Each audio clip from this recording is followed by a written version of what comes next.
কোটা সংস্কার আন্দোলনের প্রাথমিক পর্যায়ে ছাত্রলীগের অনেক কর্মী এখানে ফ্রন্ট লাইনে কোটা সংস্কার আন্দোলনে ছিল।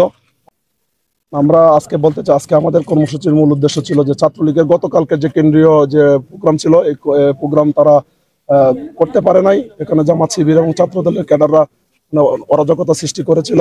আজকে তারা কর্মসূচি ডেকেছে এবং তাদের অংশ হিসেবে আজকে আমরা কর্মসূচি ডাকা এবং বাংলাদেশের বিভিন্ন জায়গায় ছাত্রলীগের নেতাকর্মীরা যারা আহত হয়েছে তাদের বিচারের দাবিতে এবং সাধারণ শিক্ষার্থীদের প্রতি আমাদের একটি মেসেজ থাকবে যে আপনারা চোখ কান খোলা রাখবেন যে আন্দোলনকে কেন্দ্র করে তৃতীয় শ্রেণী এই আন্দোলনকে ভিন্ন দ্বারা নিয়ে যেতে চাচ্ছে। আপনাদের যে যৌক্তিক দাবিতে বাংলাদেশ ছাত্রলীগ আগে থেকেই একমত পোষণ করেছে এবং Bangladesh Chhatra League door to door campaign করেছে এবং কোটা সংস্কার কিভাবে হলে ভালো হয় সেই বিষয়ে শিক্ষার্থীদের মতবাদ নিয়েছে, আপনারা ইতিমধ্যে সেটা জানেন।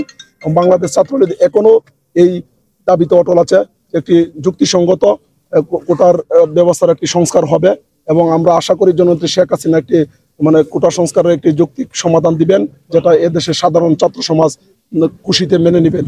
এবং আর কি বিষয় যেটি বলেছেন আপনি ক্যাম্পাসের শান্তি শৃঙ্খলার ব্যাপারে, আমরা বাংলাদেশ ছাত্রলীগ সবসময় শান্তি শৃঙ্খলা এবং শৃঙ্খলার ব্যাপারে খুবই মনোযোগী। আপনারা দেখেছেন আমাদের ক্যাম্পাসে এর আগে কোটা সংস্কার আন্দোলন হয়েছে, ছাত্রলীগে কেউ বলতে পারবে না যে কেউ বাধা দিয়েছে, কেউ বাধা দেয় নাই। কারণ সবাই সবার যদি আন্দোলন করতে চায় তার অধিকার আছে, সে আন্দোলন করতে পারে। বাংলাদেশ ছাত্রলীগের জায়গা থেকে কাজ করে যাবে।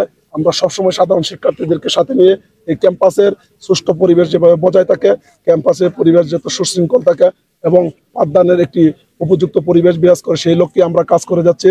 অতীতে আপনারা দেখবেন যে ছাত্রলীগই একমাত্র সংগঠন এই ক্যাম্পাসে শিক্ষার্থীদেরকে নিয়ে জনকল্যাণমূলক শিক্ষার্থী বান্ধব কর্মসূচি করেছে। আর কোনো সংগঠন সেটি করতে পারে না, কারণ তাদের কোনো ধরনের জনমত নেই, শিক্ষার্থীদের কাছে তাদের কোনো ধরনের গ্রহণযোগ্যতা নেই। আমরা বলতে চাই যে তৃতীয় শক্তি যারা আছে, ছাত্র দলের সভাপতি আজকে ঘোষণা দিয়েছেন যে তারা শিক্ষার্থীদের সাথে মাঠে নামবেন এবং জামাত শিবিরের যারা অলরেডি ইতিমধ্যেই তারা মাঠে আছেন গুজব চড়িয়ে সশস্ত্র অস্ত্র নিয়ে বিভিন্ন জায়গা আক্রমণ করছেন।